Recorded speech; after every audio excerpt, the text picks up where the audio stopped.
Nous serons rejoints juste après par Isabelle Madrid, qui nous revient du Salon des maires et qui est elle-même maire adjointe de Talence et vice-présidente du centre de l'Union nationale des CCAS.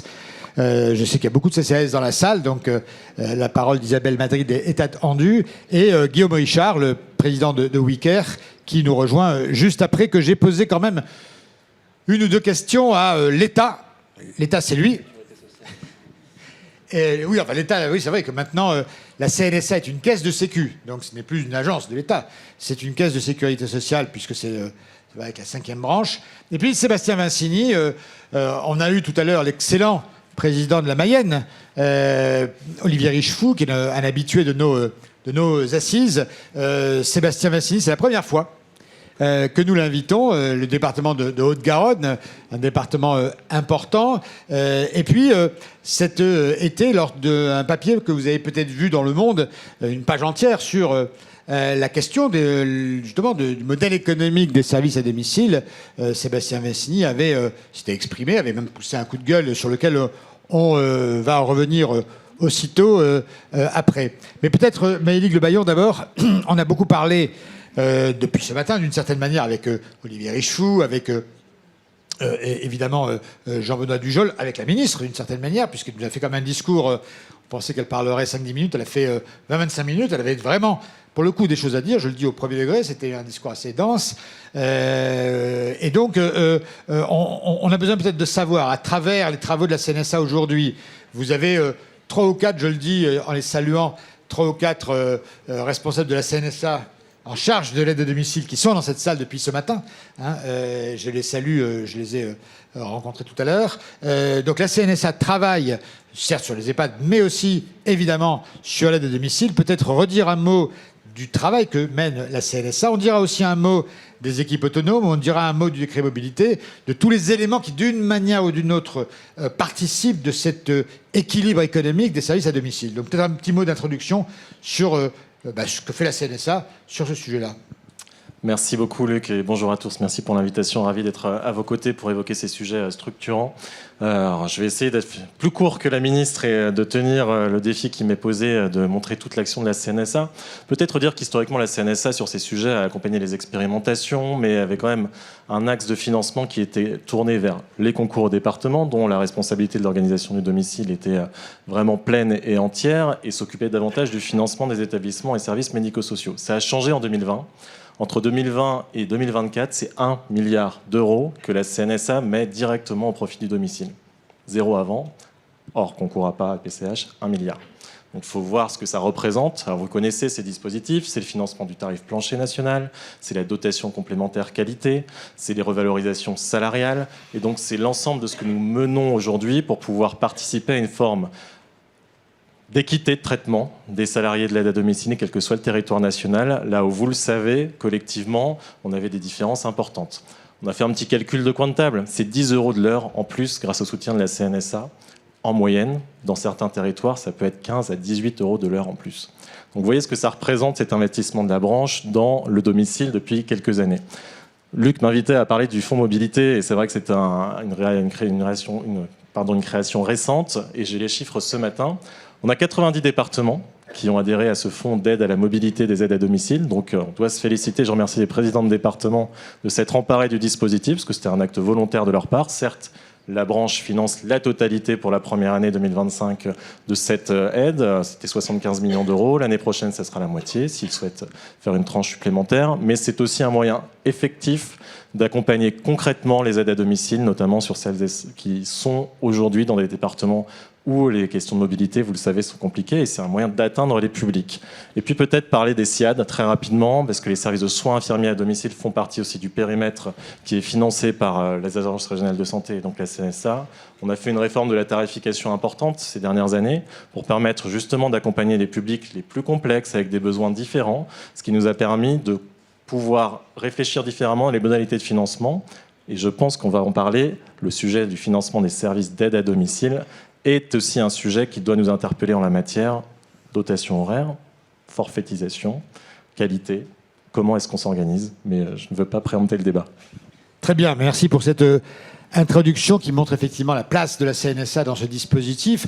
Et comme le notait la ministre, au fond, ce matin, et puis d'autres intervenants, au fond, on a toujours l'impression que parce qu'il n'y a pas de grand âge, parce qu'il n'y a pas de révolution de la longévité là demain matin, les choses n'avancent pas. En réalité, dans ce secteur-là, il n'y a pas une année, et on témoigne assises nationales après assises nationales, tous les mois de novembre que nous voyons ensemble depuis quelques années, il se passe toujours quelque chose quand même. Bon, tout ça paraît parfois un peu brouillon, un peu tâtonnement, un peu disparate, mais enfin la vérité c'est que ce secteur-là avance à l'évidence. Mais il n'en reste pas moins qu'on vit aussi, au-delà de la crise de la gouvernance, une crise des finances publiques, et il y a des présidents de département qui n'en peuvent plus. Et qui alertent évidemment que le système commence à craquer. Et ça a été une des alertes que vous avez poussées dans le monde, Sébastien Vincini, l'été dernier. Donc peut-être un point là-dessus. Pendant que la CNSA met beaucoup d'argent, il y a par ailleurs un vrai problème de financement dans les départements, de recettes fiscales. Comment vous bouclez vos budgets en ce moment, et comment dans le budget que vous bouclez, vous appréhendez la question spécifique de l'aide à domicile? Bon, je pourrais être dans la provocation. Oui, absolument. Si on regarde le titre de la question, y a-t-il un modèle économique pour l'aide à domicile? Après la table ronde qui vient juste d'y avoir, on pourrait dire oui, ça fonctionne, hein, ça s'équilibre, il y a de l'offre, il y a un service, il y a des crédits d'impôt, ça peut fonctionner. Si on regarde en matière de politique publique, et notamment la question de l'autonomie et de la dépendance, et face au mur de vieillissement, ce n'est pas que des mots technocratiques, c'est une réalité maintenant que l'on vit dans nos territoires. On vieillit, on fait moins d'enfants, on vieillit plus longtemps, et on a la nécessité d'accompagner ce qu'on appelle le grand âge, et on est face au pépi boomer. Voilà. Moi, je l'évalue même à échéance 2028. Vous voyez, je ne regarde même pas à échéance 2040. Je trouve ça farfelu.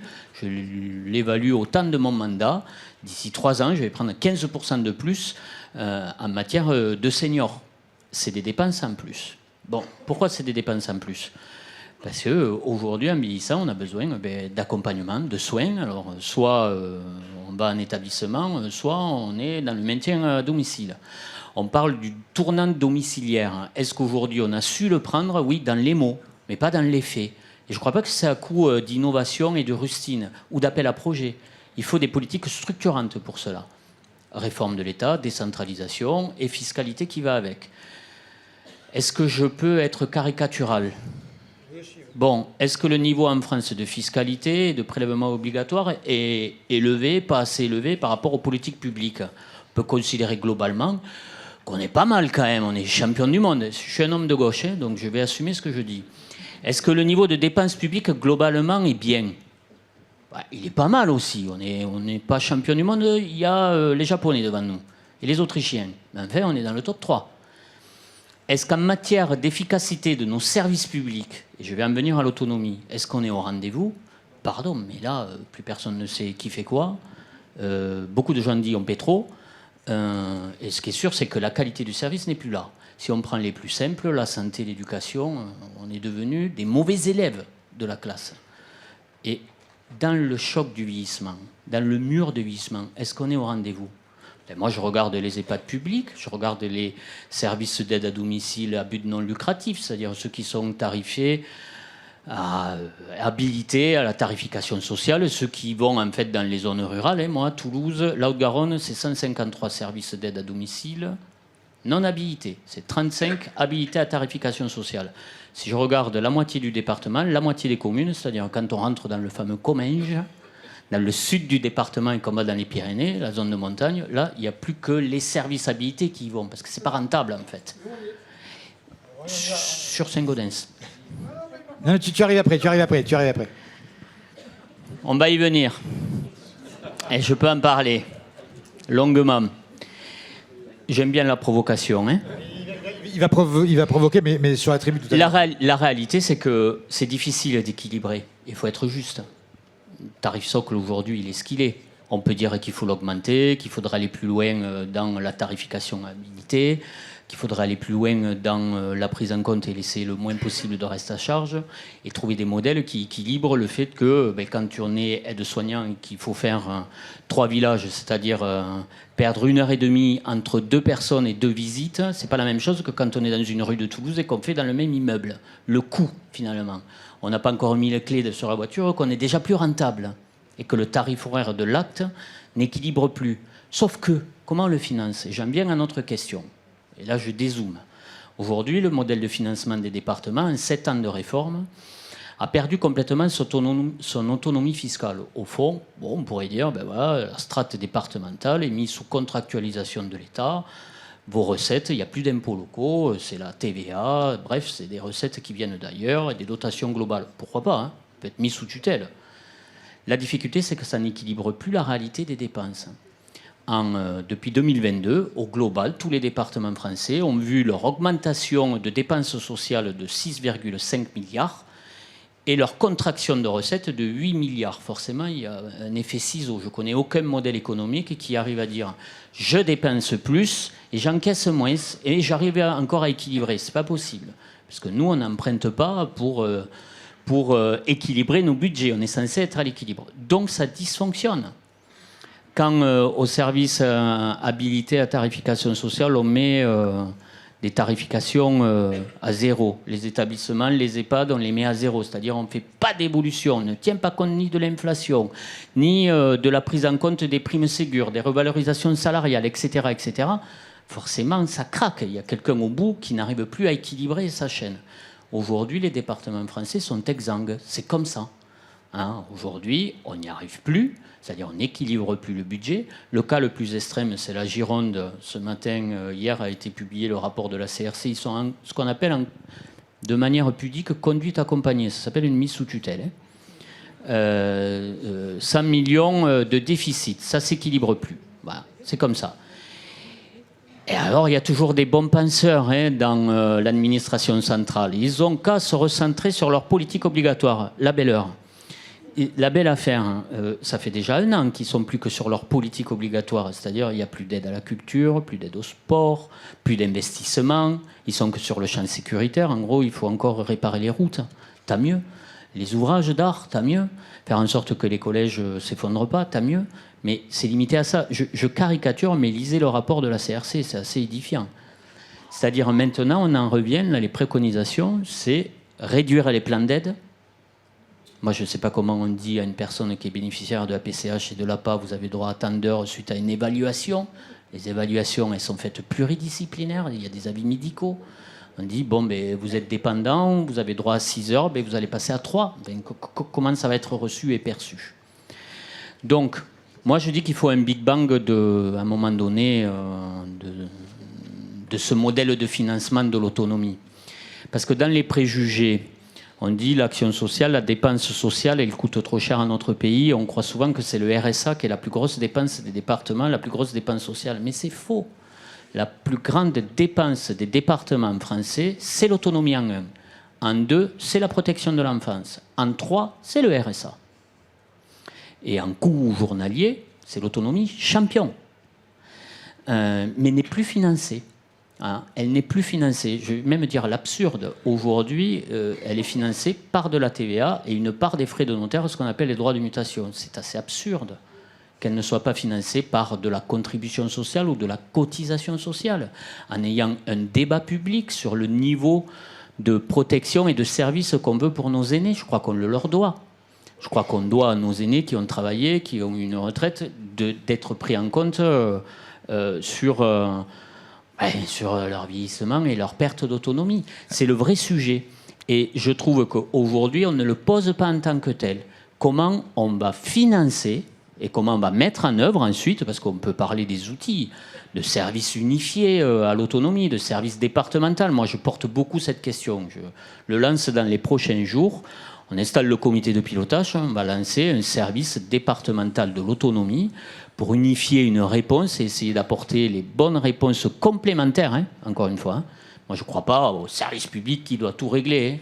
Je ne fais pas partie de ces gens de gauche qui pensent qu'il faut une dépense supplémentaire avec un service public supplémentaire. Je crois qu'aujourd'hui, je reviens à mon macro, il y a assez de prélèvements et assez de dépenses. Il faut juste réorienter un certain nombre de dépenses et mettre un peu plus de justice dans les prélèvements. Bon, ben moi je crois que le constat, c'est bien parce que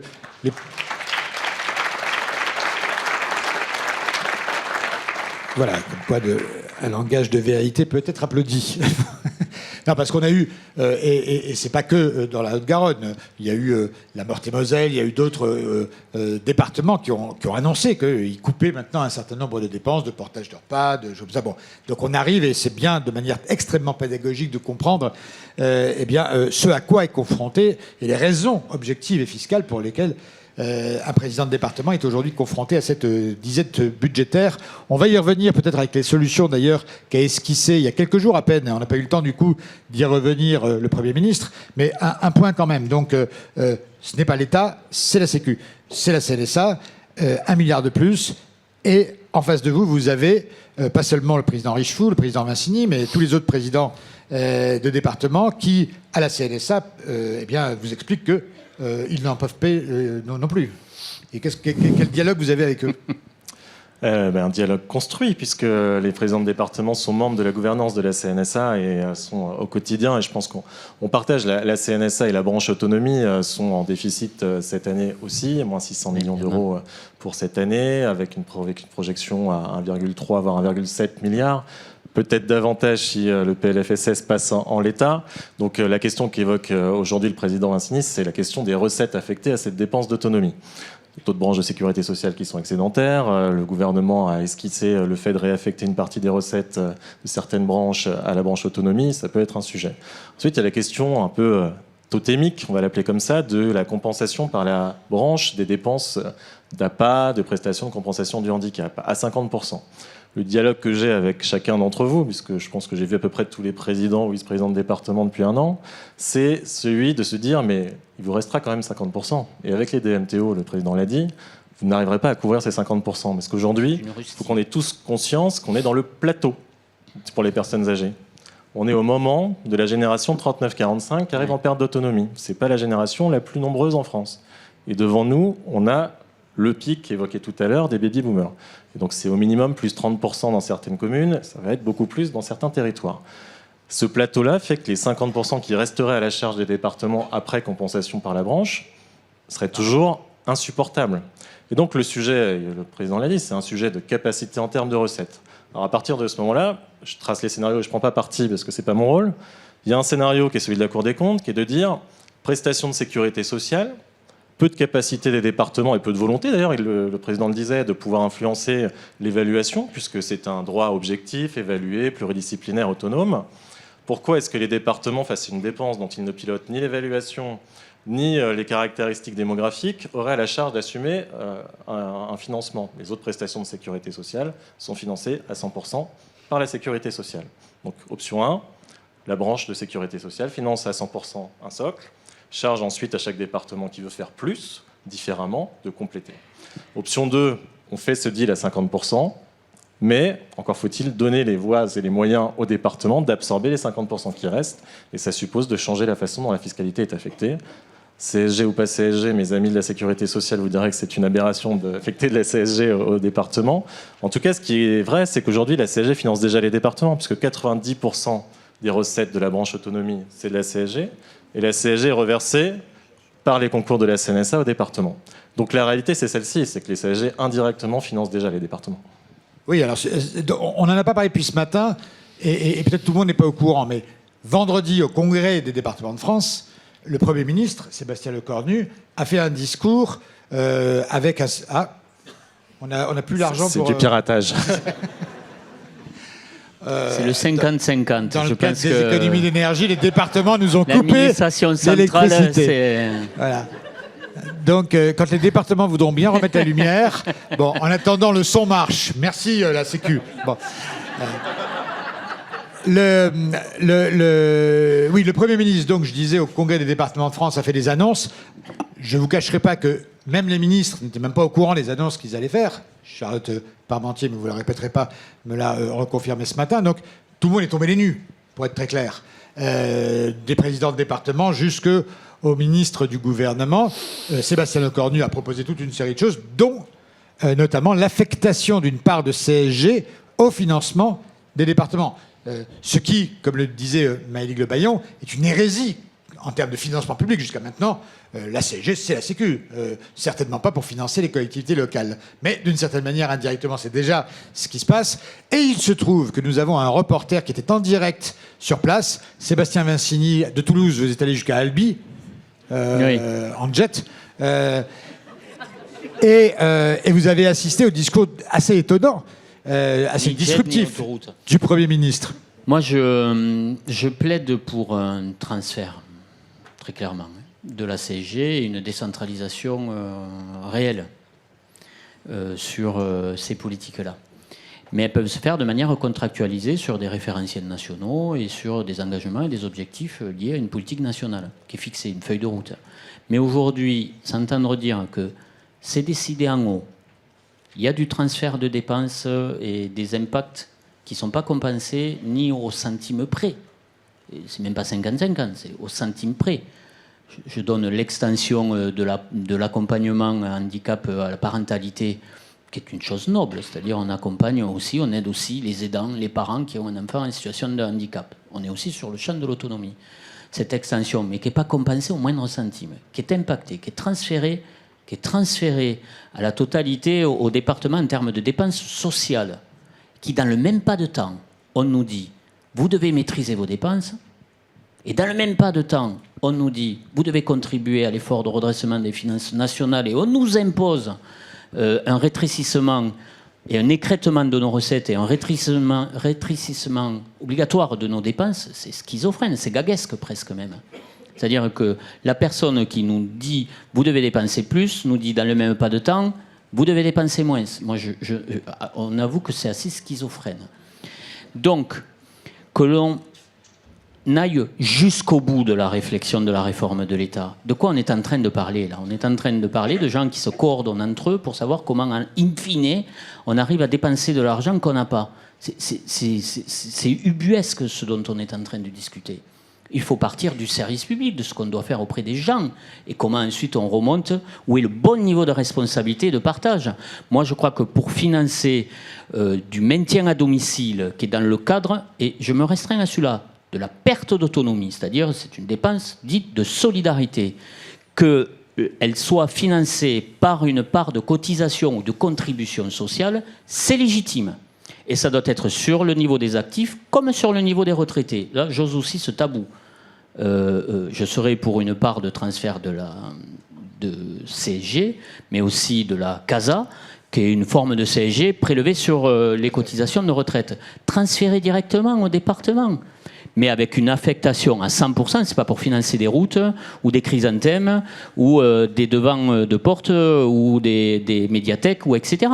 Dans une forme contractuelle où elles doivent arriver in fine pour financer la dépendance et l'autonomie. Je crois qu'on peut rentrer dans cette forme de deal-là. Enfin, aujourd'hui, on voit bien que notre pays étouffe de s'autocontrôler et d'imaginer des mécanismes de compensation. Alors, il faudrait que ça arrive tout chez vous pour que ça revienne ensuite chez nous. Ça dysfonctionne. Je ne remets pas en cause la CNSA, mais je pense que c'est aberrant qu'on en vienne à ces systèmes-là. Pourquoi on ne se fait pas confiance à ce point-là? Alors, je vais jusqu'au bout de mon raisonnement. Sur la partie sanitaire et sur la partie accompagnement et soins et accompagnement, nos interlocuteurs en territoire de l'État de manière déconcentrée, c'est l'ARS. L'ARS, en département, je ne tape pas sur des ambulances. Enfin, comment dire? Département de Lot-Garonne, c'est 52 équivalents temps plein, l'ARS. Moi, dans le médico-social, qui s'occupe des gens, mais qui ne font pas le service eux-mêmes, hein, qui s'occupent des gens en direct, en termes d'organisation, de planification, d'évaluation, de déterminer les plans d'aide, et après, il y a des services. C'est 1850. Et je suis que sur le médico-social, je ne suis même pas sur la partie sanitaire. Donc, de quoi on parle? Pourquoi c'est encore à ce niveau-là que ça doit se coordonner, que ça doit se décider? Mais faisons-nous confiance. À un moment donné, l'État, je pense, qui doit être puissant sur ses missions régaliennes et qui doit lâcher l'affaire sur d'autres actions qui doivent se gérer ailleurs. Parce que plus il garde le contrôle, plus il ralentit, plus il y a des effets de perte en ligne. Voilà, un euro qui est pensé pour une politique publique, le temps qu'il arrive au dernier kilomètre de service public, c'est déjà plus que 50 centimes. On a perdu 50 centimes en cours de route. Je le crois profondément. Cette réforme de l'État, on ne l'assume pas. C'est plus une réforme de l'État d'ailleurs que de la décentralisation, au fond, que je réclame. Et sur la compensation, pardon, hein, mais moi, PCH, c'est 21%. APA, c'est 42%.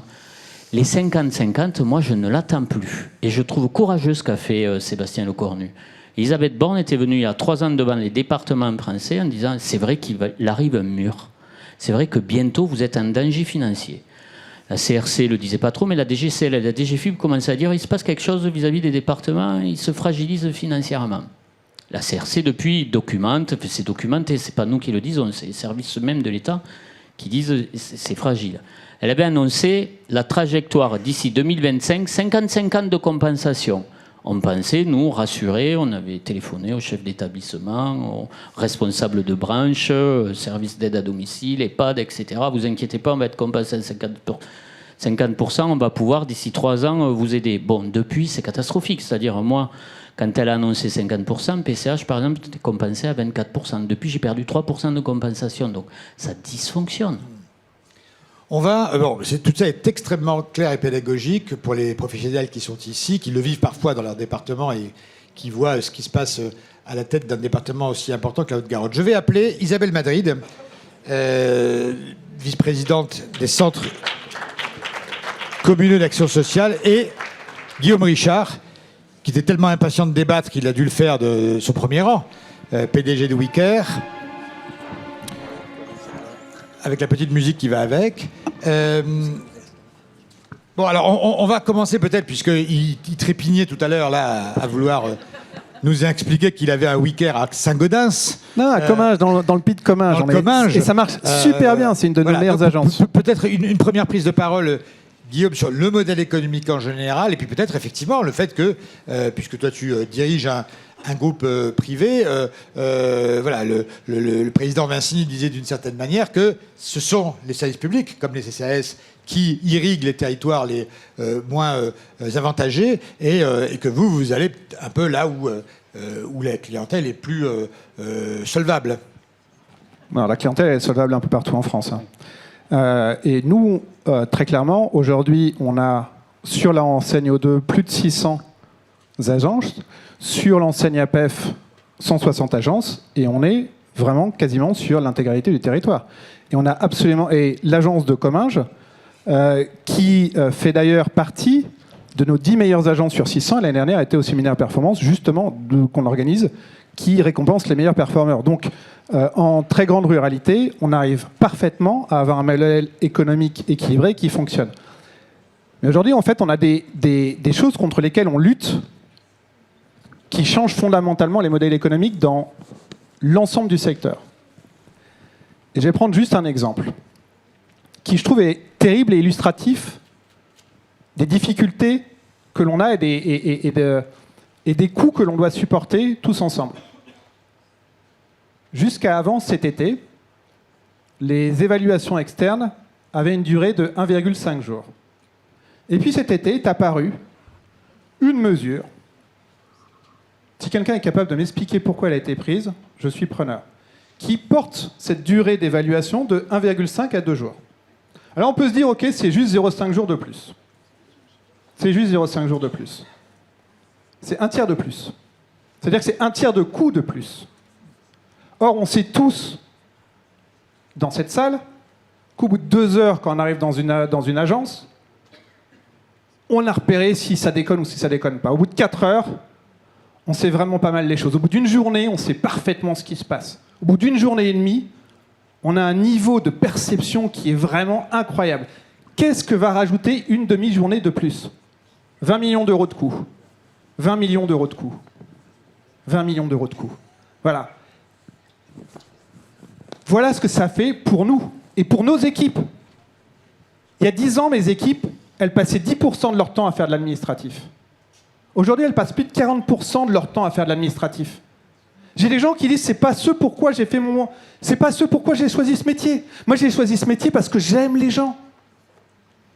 Je n'ai pas choisi ce métier pour faire de l'administratif. On me demande de remplir des dossiers dans tous les sens. C'est ça qui n'a pas de sens. C'est ça qui nous tue. On est devenus des fonctionnaires du remplissage, et c'est pas négatif d'être un fonctionnaire, mais des administratifs, pardon. On est devenus... Je retire mon... Voilà. On est devenus des administratifs. On remplit des dossiers pour justifier tous les éléments. Et est-ce que ça apporte véritablement de la qualité supplémentaire ? Franchement, non. Et je suis bien évidemment favorable à la réglementation, au contrôle, mais au juste niveau. Au juste niveau. Là, qu'est-ce qui s'est passé ? Qu'est-ce qui s'est passé pour qu'on nous rajoute un truc qui, comme ça, d'un coup, colle 20 millions d'euros de dépenses supplémentaires au secteur. Et donc 20 millions d'euros de dépenses qui vont être supportés par qui ? Par la CNSA, par les départements, par l'ensemble des Français. Ça n'a pas de sens. Qui a voté cette mesure qui rajoute 20 millions d'euros de dépenses à tout le monde ? Qui a rajouté cette mesure qui nous prend à toutes nos équipes une demi-journée de plus alors qu'on avait déjà une journée et demie consacrée à ces évaluations ? Vous voyez ce que je veux dire ? Alors, il se trouve que personne n'a voté ça puisque c'est pas les parlementaires, mais c'est une décision de la Haute Autorité de Santé. Je dis pas ça pour attaquer la HAS, mais je trouve que techniquement, c'est la HAS qui a pris, me semble-t-il, cette décision. On revient vers toi, mais Isabelle, on a beaucoup... on a peu parlé au contraire des CCAS depuis ce matin, et pourtant il y en a beaucoup dans cette salle, puisque les centres communaux d'action sociale sont très présents dans l'aide à domicile. Comment les communes aujourd'hui, on sait qu'elles ont un problème économique, par exemple avec les résidences autonomie, pour d'autres raisons, mais sur l'aide à domicile, quel est le rapport entre les communes, les CCAS et leurs services d'aide à domicile ? On a bien fait de nous mettre de chaque côté, parce que là, vous avez le modèle public et le modèle privé. Le modèle public, c'est ceux qui ont le moins de revenus, et c'est souvent ceux qui ont le plus lourd, qui ont le plus besoin d'aide à domicile. Est-ce qu'on va bien ? Non. Dans les villes, oui, c'est simple, les déplacements sont... monsieur le disait, les déplacements sont faciles. Mais est-ce que vous connaissez un métier où on vous dit, quand vous êtes en réunion, en fait, non, on ne vous paye pas, c'est pas effectif. Quand vous prenez votre voiture, non plus. Ça, c'est pas effectif. Donc, ça reste très compliqué dans toutes les ruralités, je le pense très sincèrement. Et je crois que j'ai ma collègue d'outre-mer qui est là, de Guadeloupe, encore pire là-bas. Donc, oui, on a aujourd'hui, on a bien sûr des résidences autonomie, on a des EHPAD, etc. On ne va pas revenir sur ce problème des EHPAD. C'est exsangue. Voilà. On n'arrête pas de le dire, ça ne marche plus. Et quand je vous écoute tous les deux, CNSA, il manque plus que l'ARS, effectivement, et le conseil départemental, on a envie à un moment de vous enfermer dans une pièce et de vous dire, OK, vous mettez tous ensemble et puis vous sortez, vous trouvez un modèle économique. Parce qu'on a besoin d'un modèle économique. Ce dont on est en train de parler, là, c'est du macro. C'est formidable. Et je comprends très bien, c'est très important vos budgets. Mais nous, ce qui nous intéresse, c'est les personnes. Enfin, moi, je suis élu La République. Ce qui m'intéresse, c'est ça. Ce qui m'intéresse, c'est aujourd'hui, dans mon CCAS et dans ceux de mes collègues, qu'on apporte la bonne réponse, la juste réponse. Daphna, qui est là, que tout le monde connaît, vous le dira très bien. Aujourd'hui, on baisse les heures. Quand j'entends, oui, le département va baisser les heures. Ah oui, il ne portera plus le repas à domicile. Je vais lever le doigt. Qui fait le portage à domicile ? Eh ben, du coup, vous n'avez pas laissé quelqu'un sans repas. On fait qui ? On appelle le CCAS. Et le CCAS dit, bon d'accord, on va le faire. Donc à chaque fois, le problème, c'est qu'on est en bout de chaîne. On est à la porte d'entrée, mais on est aussi en bout de chaîne. Donc on va pallier à des politiques publiques qui n'arrivent pas à s'harmoniser. Et ça, je pense que c'est assez terrifique. Sur les résidences d'autonomie, on va parler du fameux forfait autonomie que j'adore du département. Alors, le forfait animation du département de 34 € par mois, ça bat tous les records pour animer. Allez-y. À part acheter un jeu de cartes, je ne vois pas trop ce qu'on peut faire. Mais donc, une fois de plus, qui on a les CCAS qui sont là. Donc moi, je parle un peu en palliatif, mais c'est vrai qu'aujourd'hui, les GR1 et GR2 ont besoin de beaucoup plus d'aide pour nos personnes âgées. C'est terrible, l'autonomie. La perte d'autonomie, c'est quelque chose de terrible sur nos territoires. Donc, une fois de plus, aujourd'hui, on est en train vient de faire, nous, un rapport là, sur l'habitat des seniors. L'habitat des seniors, nos seniors, ce qu'ils veulent, c'est d'abord un toit. Un toit, plier leurs factures. Aujourd'hui, ça devient assez difficile. Donc, ce qu'on veut, je ne vais pas vous mentir, on est en pleine élection. Donc tout le monde programme un programme sur les personnes âgées, sur la perte d'autonomie. Il est évident qu'on a beaucoup de choses à faire, mais nos établissements sont vieillissants, on n'a pas de modèle économique pour l'aide à domicile. Comment dirais-je, l'État a prévu, me semble-t-il, 5 petits milliards à nous piquer aussi. Donc je ne vais pas vous dire qu'on va bien, mais je pense que dans les villes, oui, on s'en sort mieux. Le forfait mobilité aide, mais ce n'est pas suffisant. Alors, Maëlys Le Baillon, vous annonciez tout à l'heure, ce qui est public, que les comptes de la CNSA, de la branche autonomie, pardon, vont être sacrément déficitaires dans les prochaines années. On a vécu pendant longtemps avec une CNSA qui était plutôt équilibrée, mais pour des raisons diverses et variées. Là, on sait qu'on est face à une explosion démographique, face à un modèle économique dysfonctionnel et à une CNSA qui va devenir déficitaire. Il y a un petit rayon de soleil quelque part ou pas ? Le rayon de soleil, c'est, je pense que enfin, ce sujet sort de ce petit entre-soi qu'est le nôtre ici. Enfin, le sujet commence à prendre part dans le débat public. Et moi aussi, j'ai été envoyé spécial à Albi pendant 3 jours pour essayer de discuter avec chacun des acteurs. Et c'est la première fois que j'ai autant de présidents de département qui me parlent d'autonomie. Donc il a fallu qu'on soit en crise budgétaire des départements pour y arriver, mais c'est pas grave. L'essentiel, c'est que ça devienne un objet politique. Vous savez, tant qu'un objet n'est pas politique, il n'est pas traité. Donc ça, c'est peut-être ce qui me rassure un peu. Après, je pense que, et pour réagir aux propos du président Vincini, on a quand même un sujet sur l'aspiration des Français. Et je partage le fait que, évidemment, et nous aussi, le cœur de nos préoccupations, c'est de répondre à la satisfaction. Quelle est l'aspiration des Français sur les politiques d'autonomie ? Est-ce qu'ils veulent les traiter de la même façon partout sur le territoire ou différencier selon les départements ? Je ne suis pas certain que sur les allocations et l'APA ou la PCH, il y ait une volonté d'être traité différemment d'un département à l'autre. Si on revient sur la tarification préexistante avant que le tarif plancher n'existe, je rappelle, on avait des départements à 14 € de l'heure, d'autres à 25.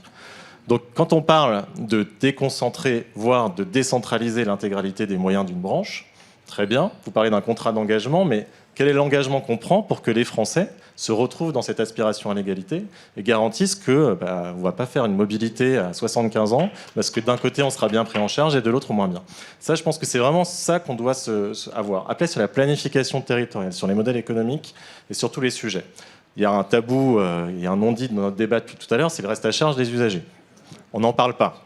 On n'en parle pas, on a parlé du crédit d'impôt juste avant, et ça c'est un sujet qu'on met souvent de côté, alors je pense qu'il faut l'intégrer dans notre réflexion. Si on a beaucoup de crédit d'impôt, c'est pas la même capacité contributive de chacun des usagers. Et puis c'est la question de la différenciation tarifaire selon les profils. On voit qu'aujourd'hui, à bas bruit, on détarifie socialement, on laisse un reste à charge de plus en plus élevé. C'est les plus pauvres, malheureusement, qui subissent un reste à charge plus élevé. Comment est-ce qu'on reconstruit un système qui sera peut-être avec un socle commun, universel, financé à 100%, comme tout le reste de la sécurité sociale. Et certains objets, on considère qu'il peut y avoir une capacité contributive sur le domicile. Je pense que tant qu'on n'aura pas clarifié ce débat et on l'aura assumé, on sera en difficulté pour avoir une vision globale. Comment sur le reste à charge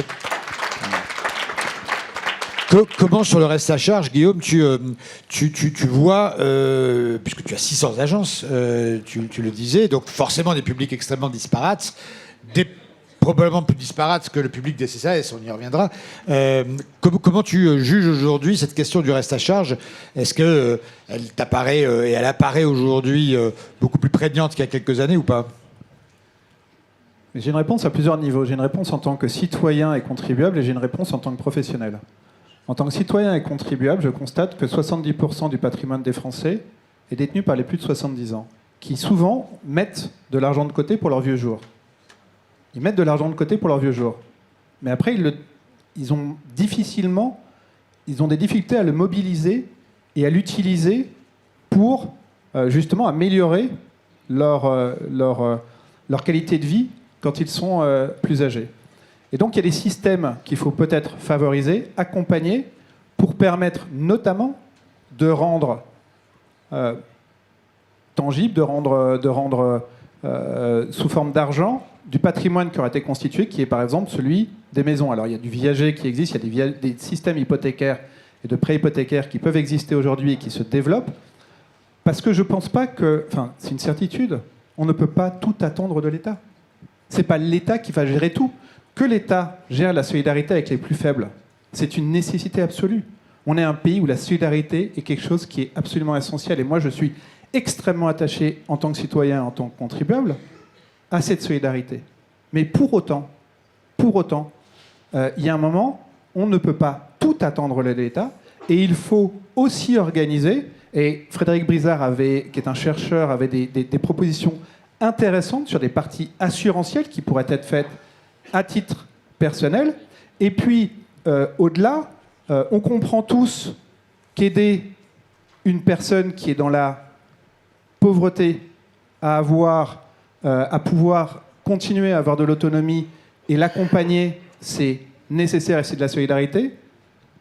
Quand il s'agit, même à hauteur seulement de 10%, de prendre en charge les dépenses de Mme Liliane Bettencourt, je ne suis pas sûr que ça soit aussi la même chose. Et donc, est-ce qu'on ne peut pas non plus inventer ou mettre en place une solidarité intragénérationnelle et pas exclusivement intergénérationnelle? Aujourd'hui, ce sont les actifs qui financent l'essentiel pour les personnes qui sont dans la dépendance. Est-ce que l'on ne pourrait pas aussi se dire que parmi les personnes âgées, il y en a qui sont très riches, il y en a qui sont très pauvres? Est-ce qu'on ne peut pas organiser une solidarité qui se ferait entre ces personnes? Est-ce qu'on ne peut pas aussi créer un système assurantiel, parce qu'on ne restera pas tous de la même façon dans la dépendance? Là, on a, par rapport aux retraites, une proposition de créer un capital à la naissance pour les enfants pour qui sera à la retraite. Est-ce qu'on ne pourrait pas, de la même façon, au moment où on commence sa vie active, mettre un peu d'argent de côté pour le jour où on sera en autonomie, etc. On ne peut pas tout attendre de l'État. À un moment, c'est aussi à nous de faire et de se saisir. Et puis, juste un petit point complémentaire par rapport, effectivement, au déplacement. Et là, et aussi par rapport aux intervenants, parce que ça, c'est un truc qui, moi, me choque. On avait tout à l'heure une députée socialiste et qui n'a parlé que des clients et jamais des intervenants. Et on a un mécanisme sur les auxiliaires de vie et sur la prise en charge horaire qui ne parle jamais des intervenants et jamais de leur temps de déplacement. Ça, non, ça n'existe pas. Ça n'existe pas. On est dans un système qui est absolument merveilleux, où on va commencer à compter à la minute, entre l'heure d'arrivée et l'heure de départ. À la minute. Et donc, nous, on paye nos salariés à la minute, avec l'heure de départ et l'heure d'arrivée. Bien évidemment, il n'y a jamais eu de déplacement avant et après.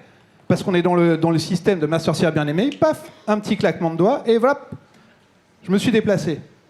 Mais c'est pas la vraie vie. La vraie vie, c'est qu'il y a des déplacements. Sauf que ces déplacements, on les a niés. Ça, c'est pas normal. Et donc, on essaye de faire de la bientraitance des personnes âgées en encourageant la maltraitance des intervenants. C'est pas normal. La première chose, elle doit commencer par les intervenants aussi et se préoccuper de nos intervenants. Les temps de transport, les temps de déplacement doivent être intégrés dans les coûts de prestation aussi. Et je pense que c'est hyper important de penser aux intervenants. Et Maxime l'a très bien dit, sur le crédit d'impôt, les premiers bénéficiaires, ce ne sont absolument pas les clients, ce sont les intervenants. C'est un dispositif qui est un dispositif social. Ne refaisons pas le débat de la précédente table ronde, mais deux précisions. La première, bon, malheureusement, je crois que Liliane Bettencourt n'a plus besoin d'APA aujourd'hui. Il faudra, Françoise Meyers en aura bientôt besoin. Il faudra réactualiser. Voilà. C'est de la même façon qu'aux jeunes générations, ma sorcière bien-aimée, ça passe plus. Plus personne ne sait ce que c'est. Hein. Mais c'est parce que justement, à part toi et moi. Senior. La deuxième précision, c'est qu'avec le think tank que nous animons, Matière Grise, vous savez, qui est géré par Planète Grise, on est justement avec Cathy, là, qui est intervenue tout à l'heure, en train de travailler avec le Cercle des économistes et Jean-Hervé Lorenzi sur la question de la liquéfaction du patrimoine. Parce que ça, c'est une vraie question. On est dans et je parle à un responsable de la Sécu, qui a été créé sur les actifs qui payent les inactifs. On voit bien que tout ça n'a plus aucun sens dans la protection sociale de demain. Et à un moment donné, mobiliser le patrimoine. J'ai vu d'ailleurs des parlementaires qui, quand il y avait des mesures favorables aux retraités dans le budget, disaient mais à quoi ça sert cet euro qui va aller directement dans l'épargne? Tous les retraités n'utilisent pas et ne consomment pas évidemment le surplus de revenus qu'ils auront. Et donc il y a un vrai travail de révolution autour du financement de la protection sociale. Merci de l'avoir dit. Sébastien. Moi, j'en reviens toujours. C'est pas que Macron de dire qu'il faut repenser une politique publique. Interrogeons-nous. Aujourd'hui, est-ce que c'est efficace? Est-ce que vous ne connaissez pas des difficultés? Où on doit faire concentrer et consacrer l'effort que chacun perçoit, chacun paye des impôts, chacun a cotisé à un moment donné. Comment on répartit? Moi, je crois que ce débat de l'autonomie et le débat de la prochaine présidentielle, on doit le poser comme un axe majeur. Il y a 30 ans, on s'est interrogé sur les politiques petite enfance. On s'est mis à créer des crèches, des services à la personne, des services de garderie. On a structuré des politiques publiques au niveau local qui donnent les agréments, etc. Il y a eu une organisation. Le secteur concurrentiel s'est mis, le service public s'y est mis, mais on s'est organisé une politique publique. Et les gens payent, ils sont contents dans un programme municipal de voir qu'ils payent des impôts pour l'ouverture d'une crèche ou de service ou d'un relais d'assistance maternelle. Le sujet ne se pose pas. Sur le grand âge, désolé, mais on n'a pas eu le débat public et on doit le poser en tant que tel. Et dedans, il doit y avoir tout le panel des réponses que l'humanité a su créer.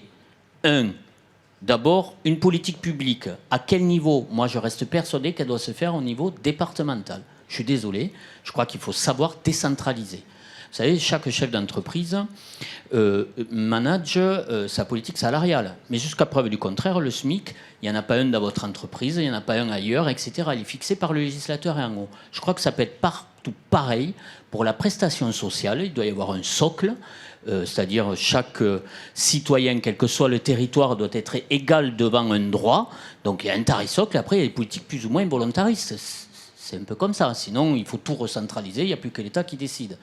Mais on sait bien que, y compris quand l'État avait centralisé la prestation handicap, si aujourd'hui encore, pour une même évaluation sur la perte d'autonomie pour les personnes en situation de handicap, il y a une prestation compensation handicap qui est censée être universelle, qui est censée être un droit, avoir tout le monde pareil. Il y a un écart évalué par département de France, pour la même évaluation, si vous habitez dans tel département, je ne vais pas les citer, ou tel département, vous pouvez percevoir pour la même évaluation, vous avez la même perte d'autonomie, ou la même dépendance. C'est de 4 000 à 13 000 euros l'écart quand même. Et c'était historique, hein, quand c'était encore... c'est des héritages qui se poursuivent. Bon, bref, je ne veux pas ouvrir de polémique entre nous parce que ce n'est pas le sujet. En matière de réponse budgétaire, et il faut clôturer avec ça, parce que le service, le tournant domiciliaire, il y a aussi qu'est-ce qu'il y a à faire. Parce qu'il n'y a pas que... Vous avez raison. Il y a à former des gens, avoir un vrai plan de formation, avoir des vraies réponses. Il y a de l'innovation à faire. On ne peut pas parler de maintien à domicile si on laisse le parc de logement et d'habitat dans l'état où il est. Il faut aller plus loin dans l'aménagement et dans l'adaptation de nos logements. Les gens, ils veulent rester chez eux. C'est pas rester à domicile pour rester à domicile. Ils veulent rester chez eux. Donc ça veut dire qu'il faut adapter. Il faut investir massivement. Bon, bref. Je crois qu'il y a le modèle de réforme de l'État et où les niveaux de responsabilité, mettre la fiscalité, le niveau opérationnel, et donc il faut se poser la question dans les politiques publiques locales, quand un maire se présente à une élection, il faut dire il y a une part de vos impôts locaux qui vont aller à la mise en œuvre d'un service public local. Le temps de déplacement, oui, c'est plus difficile dans une interco que dans les Pyrénées ou dans un endroit où c'est dense. Eh bien, on met en place la bonne péréquation à la bonne échelle. Les départements seront là pour cofinancer la péréquation, mais il y a une part de fiscalité locale qui doit aller à cela aussi. Et enfin, le dernier échelon, et je crois qu'il faut l'affronter, le reste à charge, il faut faire rentrer le champ à la fois assurantiel, mais mutualiste aussi, dans le débat, et je ne vois pas pourquoi tout au long de sa vie, on ne cotise pas pour cette période qui est un temps de notre vie nouveau. À un moment donné, on cotise bien pour notre retraite, mais on ne cotise pas assez pour notre perte d'autonomie. Je crois que ce débat public, il faut l'avoir, il faut le faire comprendre aux Françaises et aux Français qu'aujourd'hui, quand on dit c'est pas financé, c'est que la recette, elle n'existe pas. C'est pas que personne, en tant que décideur, ne veut y consacrer de l'argent. Il n'existe pas cet argent-là. Il n'a pas été prélevé quelque part, thésaurisé d'une manière ou d'une autre. Donc il faut le faire rentrer par la fiscalité pour les pouvoirs publics, mais aussi par le champ aussi personnel. Tout le long de sa vie, on cotise bien pour s'assurer un complémentaire santé, etc. Il faut bien faire rentrer aussi le champ. Moi, je crois beaucoup à cela. Il faut avoir le débat aussi assurantiel sur ce sujet-là. Parce que sinon, on sera toujours à la course avec des rustines. Alors il y a 3 élections. Il y a les élections départementales, mais c'est en 2028. Donc le président Vincini, il est encore pendant au moins 3 ans. Il y a les élections présidentielles et on voit bien là, et là vous avez eu un beau panorama des gros sujets de fond qui vont se poser et qui pourraient peut-être alimenter un débat de fond sur le financement du grand âge lors de la prochaine élection présidentielle. Et puis dans 6 mois, il y a les élections municipales. Donc j'en reviens à Isabelle Madrid. Qu'est-ce que aujourd'hui, en pleine campagne municipale, qu'est-ce que les centres communaux d'action sociale, et les maires qui le président, et les maires adjoints comme vous, comment vous abordez la question du grand âge et services à domicile, là, en pleine campagne électorale? C'est pour ça que je vais répondre à la leçon que nous a faite notre président du conseil départemental. Je rassure, tous les maires, dans un programme municipal, parlent des personnes âgées, des seniors, de la perte d'autonomie. Ça fait partie de notre quotidien. Je veux dire, pourquoi un CCS? C'est tout simplement le bras armé des solidarités pour un maire. Donc on a tous un programme où je vous parlais de pourquoi est-ce qu'on a questionné l'habitat, c'est qu'est-ce qu'il faut faire, adapter le logement. Alors c'est pas au créateur de ma prime Adapt que je vais raconter ça, mais quand la finalité quand même, c'est que qui va chercher le dernier tiers à payer, c'est quand même, on va chercher le CCAS. Donc oui, on a une part de ma prime Adapt qui va être dans les programmes, comment on adapte son logement, comment on travaille avec les bailleurs pour qu'ils l'adaptent, pour innover. On a mis, moi, par exemple, je viens de créer un appartement collectif dans un centre social parce qu'il se trouve que j'avais un appartement et que j'ai trouvé que c'était intéressant. On a aussi les habitats partagés, les habitats inclusifs. La CNSA nous a beaucoup aidés, etc., etc. Oui, il faut innover. Donc, on a tous un programme pour les personnes âgées. Parce que tout simplement, il y a des villes où c'est 65% de leur population qui a plus de 65 ans. Donc, le prochain mandat, il sera consacré, presque 65% du mandat sera consacré à cette population-là. Après, je reviendrai sur l'histoire d'avoir un toit. Parfois, les personnes âgées n'ont que ça. Ce qu'il leur reste, c'est un toit. Donc, on ne peut pas tous leur dire ça serait bien que vous fassiez un petit viager. Donc, je pense qu'il faut toujours regarder un petit peu, parler des pauvres, de Liliane Bettencourt. Je crois qu'il y a juste un milieu qui est sans doute chacun de nous. Enfin, le reste à charge reste une chose importante. C'est même le point de départ des réflexions aujourd'hui des maires. Je pense qu'en fait, on a tous quelque chose pour s'entendre quand je vous écoute. Moi, j'aimerais bien que les prochaines assises de l'aide à domicile mettent en avant uniquement les aides à domicile. Et pas cette équation qui nous vient tous les ans pareil. Comment est-ce qu'on finance? Comment on va y arriver, etc. Bien sûr que les maires, c'est leur première préoccupation. Mais ils vont voir leur département. Alors moi, je suis girondin. Je suis girondine, donc effectivement, je vais voir mon président qui me dit, alors là, Isabelle, là, ça va très, très, très, très, très mal. Je ne sais pas du tout comment je vais faire. Il n'y aura plus d'investissement. Ok, je le comprends tout à fait. Mais il y a d'autres départements, on va parler des Alpes-Maritimes. Alors eux, c'est grandiose pour l'aide à domicile. Donc, il ne suffit pas simplement d'être volontariste. Il faut regarder chaque département par rapport aux besoins de la population, par rapport, il faut se projeter dans l'avenir. Quelle sera la population, le nombre de plus de 65 ans, de plus de 70 ans, plus de 80 ans. Tout ça, on sait le faire, il y a les données, elles existent. Et il faut regarder presque au cas par cas. Ce qui me surprend, c'est que vous ne parlez pas de cette broderie-là. La broderie du territoire. Vous avez plus ou moins de littoral, plus ou moins de montagnes, plus ou moins de campagnes. Et c'est ça qui fait la saveur de la France. Je pense qu'aujourd'hui, on parle d'une manière générale. Il faut aujourd'hui regarder presque au cas par cas. Et je vous rassure, faites confiance aux maires pour avoir un programme pour les personnes âgées, parce que, évidemment, on ne laisse personne de côté. Merci Isabelle. Un petit mot de Malik, et puis on va conclure, même si cette table ronde pourrait durer toute l'après-midi.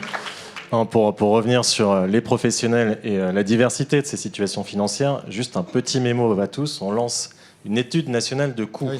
Où je vous invite tous et toutes à y participer, puisque la CNSA est aveugle, complète, sur les sujets de la santé financière des services d'aide à domicile. Elle ne le sait pas. Nous n'avons aucune donnée.